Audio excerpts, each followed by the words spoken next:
माने फोन करके कहबो करनी कि तने एगो काम कर तू सब रखल हमार बस एगो डायरी हमारा के हमरो वापस कर दे से कि डायरी एगो कल जुलाई 2021 इस टाइम तने कोई नहीं जानता था। और यहाँ पे देखिए इस फोटो में हम यहाँ पे आपको दिख रहे होंगे बगल में ये तानिया बैठी है। बहुत सारा फोटो है, बहुत सारा फोटो रुपया हमारे लिवाइस के जीन्स LED बल्ब हमारे डायरी लेके गई रही 15 लाख 20 लाख के महीना कमाइली और 1500 रुपया लेके भागी। हमको लगा ढेर सिस्टम पैसा कमाए के और हमने कोना पॉइंट पकड़ बानी जोड़ी अब के जामल बा तो से तेगलवा तो से तने वो ठीक कहता ये पदन हो ओकरा बाद तो कैसे 20 दे के मिस ल ई बताई कहाँ तक उचित बा इहे चीज बा उनका से कहा कि 10 गो रुपया ल आ तनी हमरा के चुम्मा दे दी एगो हमरे बिरादर के भाई रहे कहले 1 लाख दे दे हम तक कतना ले होई। सुन मजनुआ दीवाना है खाल मट कोराबा के चाना सुन मजनुआ दीवाना है खाल मट कोराबा सच के लड़ाई लड़ता है मनीष कश्यप आजू कहाँ बड़ा। नमस्कार प्रणाम हर हर महादेव हम है राजू रउआ लोग देख रहल बानी भोजपुरी न्यूज लाइव। आज हमनी के बीच एक ऐसा सिंगर मौजूद बानी जे कि कहीं ना कहीं भोजपुरी इंडस्ट्री में एक उभरता कलाकार बानी और भोजपुरी इंडस्ट्री में गर्दा उड़ीले बानी। भाई लोग आई ना सबसे पहले परिचय कराओ तनी। आज हमनी के बीच बैठल बानी प्रिंस भोजपुरिया जी। सबसे पहले स्वागत कइल जाता भोजपुरी न्यूज लाइव पे। सबसे पहले कैसे है प्रिंस भाई? सबके नमस्कार प्रणाम। जितना भी भोजपुरी समाज श्रोता जो भी देखा था भोजपुरी न्यूज लाइव के माध्यम से सबके दोनों हाथ जोड़ के प्रणाम करते हैं। हम बढ़िया बनी आपन बते रहो कैसे। सबसे पहले ये बताएं कि आज कहीं ना कहीं गर्दा उड़ा रहा बनी भोजपुरी इंडस्ट्री में, कहीं ना कहीं एक नाम अलग उभर के आ रहा बुढ़े प्रिंस भोजपुरिया, एकरा पीछे राज का बा? सब भोजपुरी श्रोता लोग के आशीर्वाद दुलार प्यार बा। सबसे पहले श्रोता खातिर 2 लाइन कोनो खूबसूरत आपके स्वर में हो जाए तो बड़ा मजा आई। देखिए भोजपुरी तो ऐसा माहौल हो गया भोजपुरी में कि का कहल जाओ, लेकिन सुनाओ तनी कुछ गाना भी हमारा फ्राइडे एंटरटेनमेंट के माध्यम से एक तरीका है गाना बड़ुआ सर्च करके सुन सकता नहीं। फ्राइडे एंटरटेनमेंट पर गाना बा मटकोड़वा के चाना। भोजपुरी में भी बहुत कम गाना होता जो कि लोग अपना फैमिली के साथ बैठ के सुन सकता नहीं, लेकिन ये इकलौता ऐसा गाना बा कि लोग फैमिली के साथ कहीं भी बैठ के एंजॉय कर सकता नहीं, सुन सकता नहीं। गाना बहुत अच्छा बा। ये हम कहते अपने आप से कि हमारा खुद अच्छा लगा था गाना और बहुत ही साफ सुथरा बढ़िया मैटर बा। ये गाना के लिखल बनी हमारे बहुत अच्छा मित्र बनी, बहुत अच्छा राइटर दीपू दुलारा जी। लड़का के पहले लाइन बा अरे कि सुननी हो जान तुहर होता वे शादी आ तू ही बोला कैसे अपन प्यार के भुला दी। तो यहाँ से लड़की की लाइन है कि जाइब ससुरा तमरी हो न ताना सुन मजनुआ दीवाना है खाल मट कोराबा के चाना सुन मजनुआ दीवाना है खाल मट कोराबा के चाना। अच्छा प्रिंस भाई, कहीं ना कहीं भोजपुरी आज के समय में बहुत ज्यादा लोग वल्गैरिटी हो रहा बड़ुए, भोजपुरी में शब्द के ज्यादा उपयोग हो रहा बड़ुए, दुअर्थी ज्यादा गाना आ रहा बड़ुए, ये पे सुधार कैसे हुई? हमनी के भोजपुरी भी एक सुनहरा अक्षर में कब लिखाई? देखिए कहे के मतलब कि कुछ अश्लील कुछ निमन कुछ बाउड नहीं खे, सबके अपन अपन मानसिकता बा। अच्छा एक बात बताइए रुआ हमारे कि हम निमन गीत गाइए कि क्या करब जब ओकर सुरोते नहीं खन। बहुत सारा हम भी अपना जिंदगी में 5 साल गावत हो गए, हमारा 5 साल में बहुत सारा निमन गीत गौल हो के हम, लेकिन आज तक जितना निमन गीत बारे वो गीत के व्यूअर 200-300, जितना अश्लील गए हो वो गीत के viewer 4 lakh 5 lakh 1 million 2 million. आखिर ऐसा काहे होता? लोग वल्गैरिटी के काहे ज्यादा पसंद करता या धोड़ी चोली के लोग काहे ज्यादा पसंद करता? अच्छा सब शब्द बड़ुए भोजपुरी में कितना भिखारी ठाकुर जी गईले बनी, भरत शर्मा जी गईले बनी, पर्दा में ही गईले बनी, लेकिन कितना खूबसूरत खूबसूरत आज भी लोग कहीं बैठेला तो बूढ़ बुजुर्ग लोग बैठ के उनका चाह से सुनेला। आज के समय में जे युवा लोग आ रहा बनी भोजपुरी इंडस्ट्री में, कहीं ना कहीं पवन भैया बानी, खेसारी भैया बानी, सब लोग के देख के आप लोग भी आगे बढ़ रहा बनी। ओ टाइप के अब गीत काहे निखे आवत? भोजपुरी के श्रोता बढ़त काहे निखे? भोजपुरी के लोग हमेशा काहे डिनोट करता चोली, ढोड़ी, गाल, जोबन, जे कि अब बोलल शब्द हो जाता। एकरा ठीक कैसे कर सकता आदमी? देखिए एक बात बताओ कि हम बात कहीं ना कहीं कहल सब जायज बा, लेकिन भोजपुरी सुधारे के ठेका तो एगो हमारे लेके नहीं बैठल। सब लोग एक के बात बोलते नहीं, जैसे भी आज तक हम पूछले बनी सब लोग के बस एक के सवाल के जवाब आवेला कि अकेला चना भाड़ फोड़ी। अच्छा, अकेला कहीं ना कहीं आप लोग के याद हो कि बहुत सारा ऐसा बड़ुए चीज की अकेला आदमी बहुत चीज बदल देले बड़ुए, तो एक से ही कहीं ना कहीं शुरुआत हो तो ना बदलाई। एगो जो हमरा काट दे हब कि वो कहते नहीं अकेले चला भाव ना फोड़ सकता, सही बात तो नहीं फोड़ सकत, लेकिन सत्यता सच के लड़ाई लड़ता है मनीष कश्यप। आजू कहाँ बड़ा मनीष कश्यप जी सत्य के लड़ाई लड़ता नहीं, आजू कहाँ बनी के पीछे बानी नु हमार बात सुने बानी नु एकदम बानी। तो हमरा कहे के मतलब कि हम निमन गाना गाइए कि क्या करब जब ओकर श्रोते निकल सुने वाला। जितना आज इंडस्ट्री में जितना भी गाना आज 2023 में चाहे 22 21 जौन साल होके उठा के देखिए, अगर वो साल में अगर 10 गाना बाजल हुई तो 8 गो अश्लील हुई, 2 गो निमन गाना बाजल हुई। और वो निमन गाना बाजल हुई तो ओकर व्यूवर कम हुई, कमे बाज के कमे में बुता गल। जितना अश्लील गाना हुई ओकर व्यूवर बहुत ज्यादा हुई आ बहुत बम्पर हिट बाजल हुई। तो कहीं ना कहीं सिंगर की भी मजबूरी बा, कहे के मतलब ई बा कि सिंगर तो एगो हम सब सिंगर तो हम बानी फैमिली से नहीं खियावत लोग, सब सिंगर तो हम बानी फैमिली से नहीं खेनू। अब वो अपन कैसे बेचारा मेहनत करके आवता, यहाँ ऑडियो करता, वीडियो करता, मार्केट में रिलीज करता, सब जगह ओकरा पैसा देवे के बाद ओकर बाद भी पैसा ओकर बेनिफिट ना होके 100 गाना गा देनी 5 लड़कों में से 1 गाना हमारे मार्केट में ना बाजल, तो अगला की मजबूरी बगावल। आ श्रोता भी चीज सुनता निमन गाना के कोनो पूछे नहीं खे। तो आखिर कब तक ही चली, आखिर हमनी के भोजपुरी कब तक बदनाम होते रही है, आखिर हमनी के भोजपुरी अब बड़ा लेवल पर कब जाए। कहीं ना कहीं आज के समय में भोजपुरी देखते हैं कि अनेक जगह कहीं ना कहीं ट्रेंडिंग पेज पर रहता, बहुत सारा चीज बोलुए, लेकिन भोजपुरी के लोग सिर्फ वही अश्लील शब्द से ही कहीं देखा था। एक ट्रेंड के खत्म कहे नहीं करल जाता। देखिए खत्म हो सकता है, लेकिन कहे के मतलब जो हमनी से ऊपर बा, जब उहे लोग नहीं चाहता हमनी के चाहिए क्या करें सन।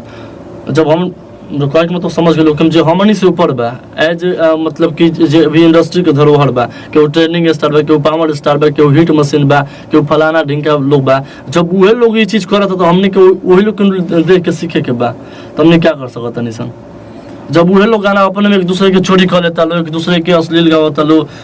हाल फिलहाल 5 जी गाना आयल चोलिए छोट लैला जीजा जी, बहुत सारा गाना बा सन जौन कि जब उहे लोग अश्लील गावता तो हमने के निमन गाय क्या कर सकता निसन। निमन गीत गौले तो बानी सुनाई देबा के गाना भी 2022 में गोला एकदम प्यारा ट्यून, बहुत साफ सुथरा मैटर, मात्र व्यूअर 200 बड़ा गाना बा कि ना दहेज में सामान चाहिए और ना ही पक्का के मकान चाहिए, तो सुनी अरे समधि महान बाटे एक आरमान समझनिया जवान चाहिए।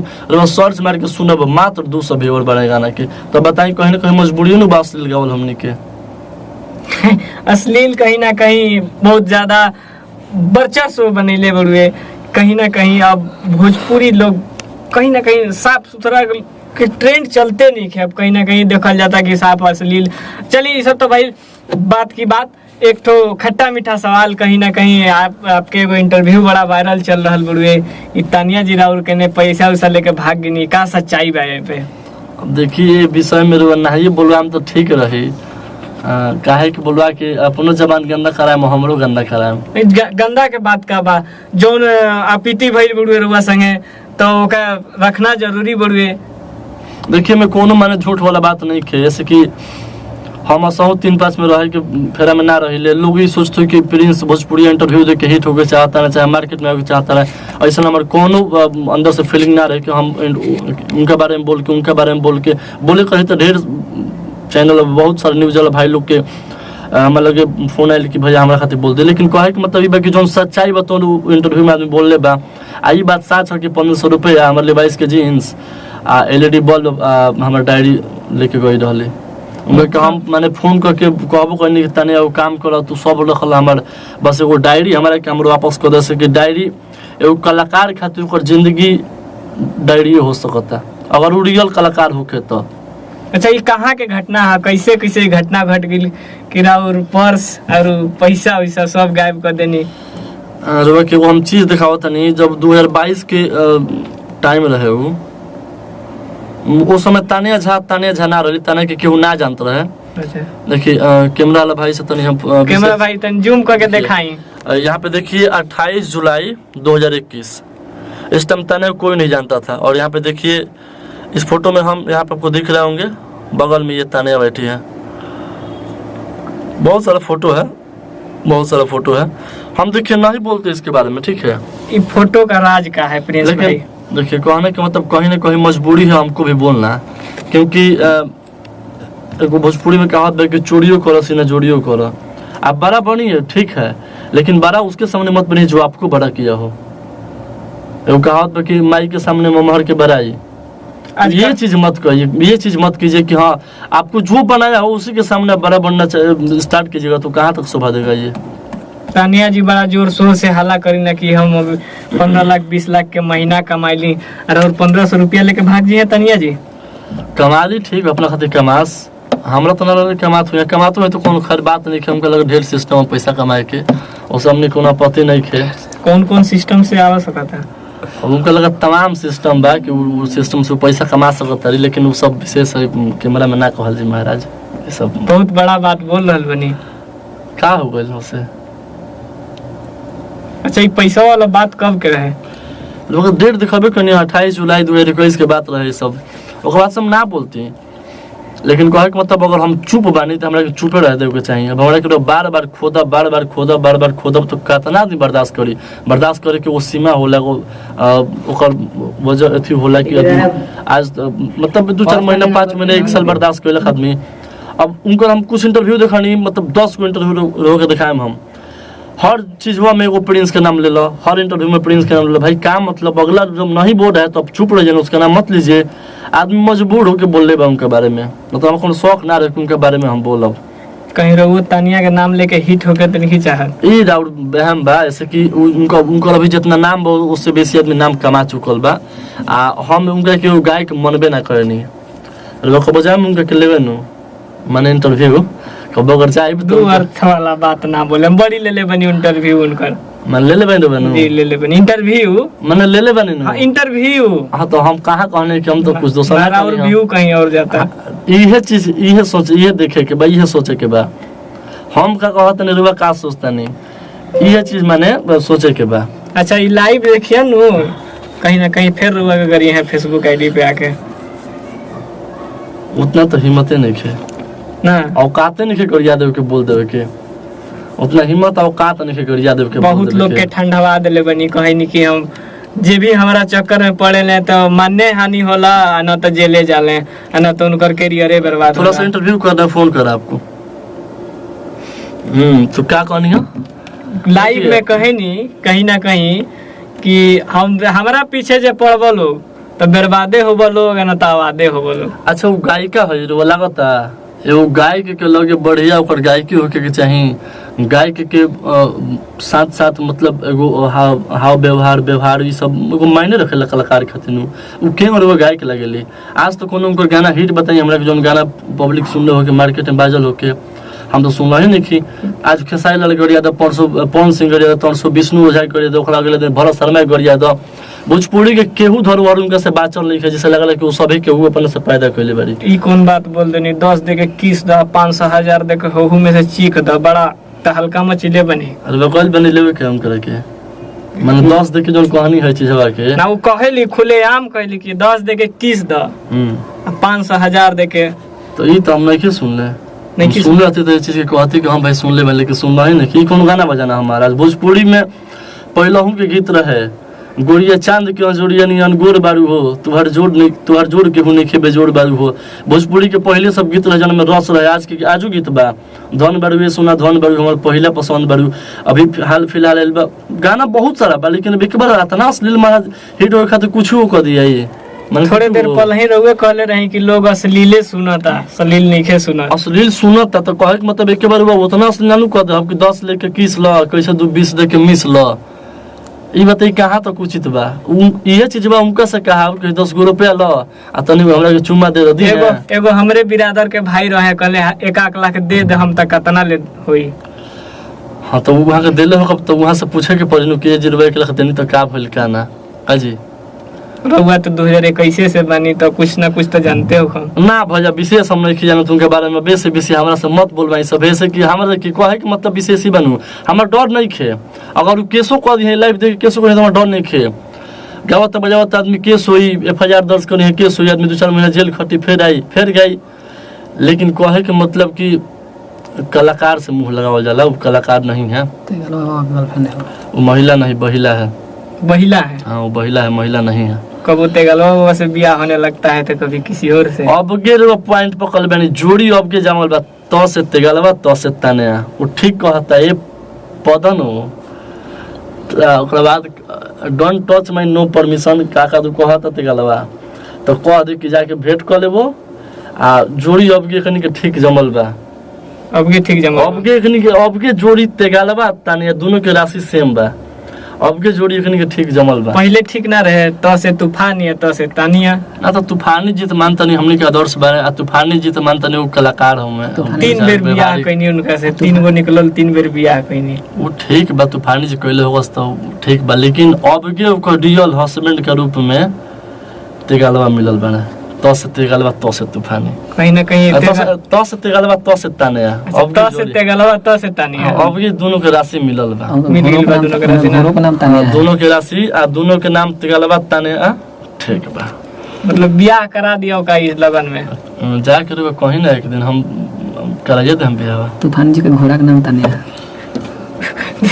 कैमरामैन होने से का कहते नहीं, तूफानी जी भी एगो घोड़ा अनले में, घोड़ी अनले बनी, उनको भी नाम रख देले बनी तानिया। एक के बारे में का कहम तो ठीक है ना, मानते नहीं तूफानी जी का तानिया जी से प्रेम प्रसंग चलत रहे ना चलता है, ये तो बात हम नहीं जानत। अब तूफानी जी के देखे नहीं कबो कबो मार हो गरम रहे कहला कि कादू कादू हे हंसी हे सुतुर मुर्ग का कादू मर्द कुली कहला, तो सब उनको इंटरव्यू देख के हमारा खुदे माने बढ़िया लगेला। आ हम इहो देखने वो घोड़ा किनले बारे कोनो तबाही न्यूज वाला बारे उनके चैनल पर देखने, तो एगो घोड़ी किनले बारे, घोड़िया पर चढ़े ले कहला तानिया आ कहला कि वो तनी वो माने ई तनियावा से एहू तनियावा से खचर तनिया हिया, तो कहीं ना कहीं उनका प्यार दुलार बा तनिया से ठीक बा। गंगा न्यूज वाले संजय भी अभी गइल नहीं तनिया के देखा है, तो भाई ठीक है ना बा, मानता नहीं वो घोड़ी के नाम जब तनिया हो गल तो का हो सकत, बढ़िया के बात बा। चलते चलते दर्शक के का कहब विशेष रूप से, दर्शक ये कहब कि माने बे मतलब के अफवाह में नहीं पड़े के, आ कलाकार के गाना सुने के बा, कलाकार के नहीं सुने के। आ जितना 2 दिन खाती आवत तारी सन आ हिंका गरिया तो हुंका गरिया तो गरिया के उड़ जाता सन, एखनी के बारे में विशेष माने चर्चा नहीं करे के। आ निमन गाना सुनी सब है, आदमी निमन गाना ढेर गावेला, निमन गाना सुनी आ निमन गाना के प्यार दुलार आशीर्वाद दी, आ ना तो मजबूरी में तो आदमी अश्लील गइबे करी, ये कहे के चाहो। चलिए ई रहन हमनी के साथ प्रिंस भोजपुरिया भाई, कहीं ना कहीं अनेक बात और बेबाक भी बोलनी, कहीं ना कहीं अनेक शब्द इनके पास ऐसा नहीं बड़ुए जो सुन के कहीं ना कहीं रवा लोग के पेट भर गई लोग है, या फिर मस्ती होके लोग है, मजाक होके लोग है, ये सब के माइंड पर नहीं खेले के, बस एक अच्छा छवि के देखे के बड़ुए। कहीं ना कहीं आप लोग में भी बहुत बड़ा डिमेरिट बड़ुए कि आप लोग कहीं ना कहीं सिर्फ अश्लील के ही सुनी ला जा, कभी बढ़िया गाना के भी सुनी जा और प्रमोट करी जा, और ऐसे हमनी के भोजपुरी सुधरी और भोजपुरी आगे बढ़ी। तो बस ऐसे ही खबर देखे खातिर भोजपुरी न्यूज लाइव के सब्सक्राइब कर ली जा और बेल नोटिफिकेशन के जरूर दबाई जा, ताकि जे भी वीडियो आए सबसे पहले आप तक पहुँचे। जय भोजपुरी।